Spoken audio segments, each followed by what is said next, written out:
Topic है ना, एक ट्रबल शूट के ऊपर बात करते हैं। कोई भी पैकेज यूनिट हो, अक्सर एक प्रॉब्लम आप लोग को मिलता होगा।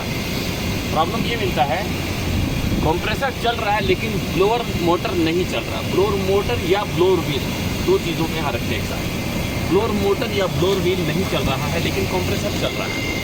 तो इस तरह का कंप्लेंट पैकेज यूनिट में स्पेशली या स्प्लिट में भी मिलता है। तो कभी भी इस तरह का प्रॉब्लम मिले तो क्या रीज़न, इस तरह का प्रॉब्लम मिले तो क्यों ब्लोअर मोटर या ब्लोअर व्हील नहीं चलता है, क्या रीज़न है, क्या कारण है, और कंप्रेसर चल रहा है। तो इसके कुछ 9 रीज़न हैं मेरे नॉलेज के हिसाब से। कुछ 9 रीज़न है, कुछ और भी होगा। अगर किसी को कोई जानकारी है तो वो कमेंट्स कर सकता है, मुझे बता सकता है, ठीक है, ताकि मेरे भी नॉलेज में कुछ इजाफा हो। सबसे पहले कभी भी इस तरह का प्रॉब्लम हो कि ब्लोअर मोटर नहीं चल रहा है या ब्लोअर व्हील नहीं चल रहा है, तो सबसे पहले आप बेल्ट को चेक करें। बेल्ट को चेक करें कि बेल्ट अगर बहुत ज़्यादा लूज होगा तब आपका ब्लोअर व्हील, जाहिर है कि आपका स्पीड आपका ड्रॉप हो जाएगा, बहुत ज़्यादा लूज होगा, ऐसा होता है बेल्ट में, ठीक है ना। तो सबसे पहले ब्लोअर व्हील का जो बेल्ट है वो चेक करना चाहिए। बेल्ट बहुत ज़्यादा लूज तो नहीं हो गया है, ठीक है। सेकेंड जो रीज़न है ब्लोअर का बेल्ट आपका टूटा होगा तब भी आपका ब्लोअर व्हील नहीं मूव करेगा, नहीं घूमेगा। तो ये भी एक रीज़न है ब्लोअर व्हील नहीं घूमने का। तीसरा आपका जो है वायर, जो केबल है, केबल आपका डैमेज है, जल गया है, बर्न है, इस वजह से आपका ब्लोअर मोटर नहीं चल रहा है, ब्लोअर मोटर नहीं चल रहा है। हाँ, अब जैसे अब ये वायर आपका, ये ब्लोअर कॉन्टेक्टर है, ये वायर आपका यहाँ से, ये वायर आपको, ये ब्लोअर कॉन्टेक्टर का वायर है ना। ये कॉन्टेक्टर का आउटपुट है, ये ओवरलोड का आउटपुट से ये हो के सीधा आपका मोटर पे जा रहा है। तो मोटर का जो टर्मिनल है, मोटर का जो टर्मिनल है, टर्मिनल तक तो जा रहा है लेकिन वहाँ पर, यहाँ पर ये वायर जला हुआ है आउटपुट में, या ब्लोअर मोटर के टर्मिनल में वायर जला है। इस तरह का वायर जब जला रहेगा तब भी आपका ब्लोअर मोटर नहीं चलेगा। चौथा जो रीज़न है वो है ब्लोअर मोटर कॉन्टेक्टर खुद है। ब्लोअर मोटर कॉन्टेक्टर कभी कभी स्टक हो जाता है। तो स्टक होगा तो वो क्या हो, वो स्टक हो जाता है। ब्लोअर मोटर कॉन्टेक्टर इफेक्टिव होगा तब भी आपका ब्लोअर मोटर नहीं चलेगा। इसका जो कॉइल है, कॉइल में आपको वोल्टेज इनपुट आ रहा है लेकिन वो एनर्जाइज नहीं हो रहा है, वो एनर्जाइज नहीं हो रहा है, या ब्लोअर मोटर कॉन्टेक्टर ख़राब है, ऊपर वोल्टेज को आउटपुट नहीं कर रहा, जिसकी वजह से मोटर चल नहीं रहा, या मोटर में पावर पहुंच रहा है, पूरा 3 फेज नहीं पहुंच रहा, वाइंडिंग गर्म होकर वो बंद हो गया। तो कॉन्टेक्टर को चेक करना चाहिए। बाद में 5वां जो नंबर है वो ब्लोअर मोटर है।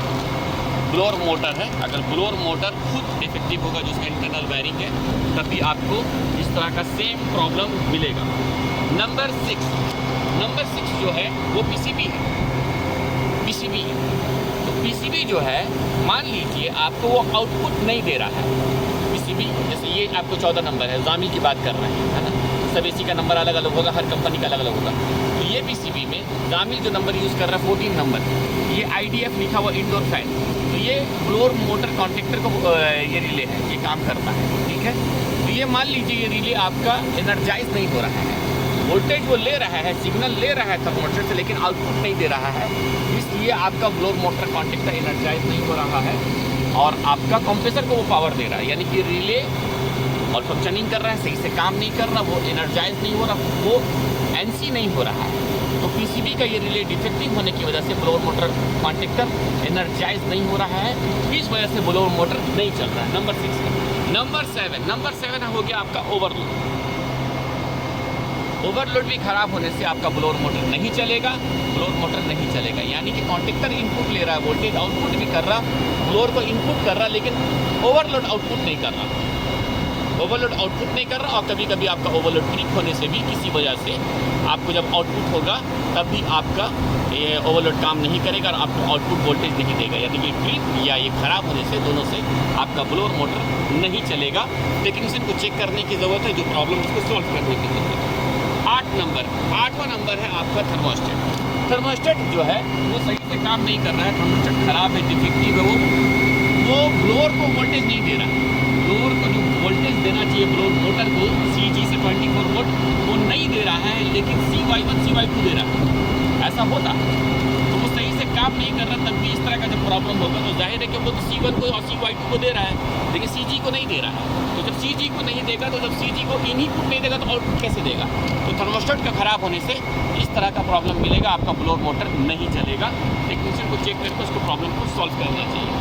लास्ट नंबर 9, आपका सब कुछ ओके है लेकिन थर्मोस्टेट का जो केबल है बिटवीन थर्मोस्टेट एंड यूनिट तक, ये जो आप केबल देख रहे हैं थर्मोस्टेट और यूनिट के बीच में जो ये केबल, थर्मोस्टेट में जो केबल यूज हुआ है यूनिट को कंट्रोल करने के लिए, वो केबल ख़राब है। यानी थर्मोस्टेट के पास आप जब वोल्टेज चेक कर रहे हैं CG में वहाँ 24 दिखा रहा है लेकिन AC में नहीं दिखा रहा, AC के पास नहीं दिखा रहा आपको CG में, यानी कि वहाँ पर तो अवेलेबल है लेकिन पहुँच नहीं पा रहा है, पहुँच नहीं पा रहा है। जैसे ना लाइट को स्विच ऑन किया लेकिन बल्ब नहीं जल रहा, तो बल्ब तक पावर नहीं पहुँच रहा, तो वो फिजिकली टेक्नीशियन को चेक करना होगा। तो ये कुल 9 रीज़न थे, इस वजह से आपका ब्लोअर मोटर का जो कॉन्टेक्टर है या ब्लोअर मोटर नहीं चल रहा है, ये 9 रीज़न है और कंप्रेसर चल रहा है। तो ये 9 रीज़न की वजह से ब्लोअर मोटर नहीं चलता है या उसका व्हील नहीं चलता है। तो इस वीडियो में इतना ही। Thank you.